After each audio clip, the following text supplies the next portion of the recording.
감염병이란 세균이나 바이러스 등이 사람이나 동물에게 침입하여 병을 일으키고 또 다른 사람에게 전파되어 여러 사람에게 유행이 되는 질병을 말합니다. 감염병이 전파되고 유행하는 과정은 다음과 같습니다. 먼저 세균이나 바이러스, 즉 병원체가 사람, 동물, 흙 등 생존할 수 있는 환경인 숙주에 들어가 증식하고 기침이나 분비물, 혈액 등으로 배출된 후 신체 접촉, 공기, 음식이나 물 혹은 곤충 등을 통해 전파되어 또 다른 사람에게 침입해 병을 일으키게 됩니다. 이때 세균이나 바이러스가 원래 숙주에서 탈출하는 방법과 새로운 숙주에게 침입하는 방법은 동일합니다. 이러한 단계 중 한 단계라도 막으면 감염병이 유행하는 것을 예방할 수 있습니다. 따라서 손 씻기나 기침 예절을 따르고 면역력을 키워 쉽게 병에 걸리지 않도록 하며 병원체가 생기지 않도록 환경을 관리하는 것이 매우 중요합니다. 면역력이란 외부에서 들어오거나 몸속에서 발견되는 나쁜 물질을 방어하는 우리 몸의 힘을 말합니다. 면역력의 정도에 따라 건강을 유지할 수도 있고 질병에 걸리기도 합니다. 우리 몸의 면역 기능은 여러 기관과 세포에서 이루어지는데 면역을 담당하는 것에는 피부, 골수, 비장, 림프절, 백혈구, 항체 등이 있으며 위산, 점액 분비, 호흡기관의 섬모 운동에도 면역작용이 있습니다. 면역력을 키우려면 평소에 적당한 휴식과 수면, 규칙적인 식습관과 균형 있는 영양 섭취가 중요합니다. 또한 적당히 햇볕을 쬐고 운동을 하며 청결한 위생 습관을 기르고 몸을 따뜻하게 하여 혈액순환을 좋게 유지하는 것이 좋습니다. 또한 긍정적인 사고와 웃음은 면역세포를 증강시킬 수 있습니다.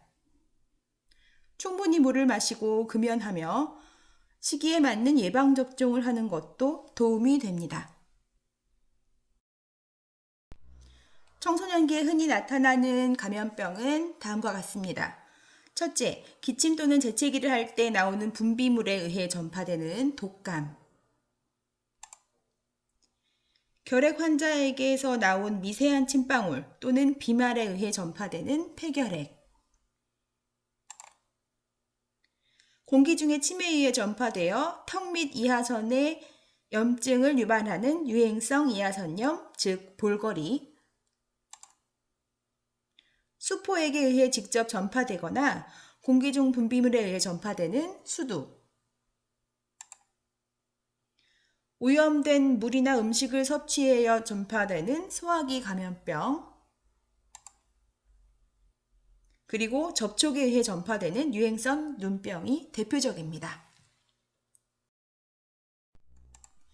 감염병은 일단 발생하여 유행하기 시작하면 지역사회 전체의 문제가 될 수 있으므로 체계적인 예방이 필요합니다. 감염병의 예방과 관리는 일반적으로 감염균과 환자 관리, 감염 경로 차단, 면역력 강화 등의 세 가지 방법으로 나눌 수 있습니다. 첫째, 살균 및 소독, 감염된 동물 도살, 환자 및 의심 환자 격리 및 치료를 통해 감염균과 환자를 관리합니다. 둘째, 손 씻기 등 개인위생을 관리하고 모기나 쥐 등의 매개체를 제거하며 마스크를 착용합니다. 그리고 면역력을 강화하기 위하여 예방접종을 실시하고 영양분을 골고루 섭취하며 적절한 운동과 휴식을 취합니다. 감염병 관리를 위한 노력은 국가와 지역사회, 개인, 셋이 모두 함께 실시해야 합니다. 국가는 감염병을 예방하고 홍보하며 감염병 감시 및 원인을 규명하고 입국이나 이동 시 검역을 실시하며 감염병 예방 매뉴얼을 확립합니다. 학교 등의 지역사회에서는 감염병 예방 교육, 감염자 격리, 등교 중지, 예방접종 사업, 소독과 방역, 위생 점검을 철저히 해야 합니다. 그리고 개인은 손 씻기, 위생적인 물과 음식 섭취, 기침 예절 준수, 예방접종, 면역력 강화, 병문안 피하기 등을 실천해야 합니다. 코로나19가 세계적인 대유행이 선언되었습니다. 우리나라에서는 환자 발생이 감소하고 있으나 아직까지 지역사회 감염이 속출하고 해외 입국자에 의한 감염도 지속적으로 증가하고 있습니다. 지금까지 어떤 바이러스보다도 강력한 전파력을 가진 코로나19를 종식시키기에는 아직까지는 안심하면 안 됩니다. 강력한 사회적 거리두기를 유지하고 철저히 개인위생을 관리해서 건강한 모습으로 만나기를 바랍니다. 마지막으로 오늘 수업한 내용을 정리하면서 코로나19 예방수칙에 관한 영상을 시청하며 수업을 마치겠습니다. 끝까지 영상 시청해주세요. 감사합니다.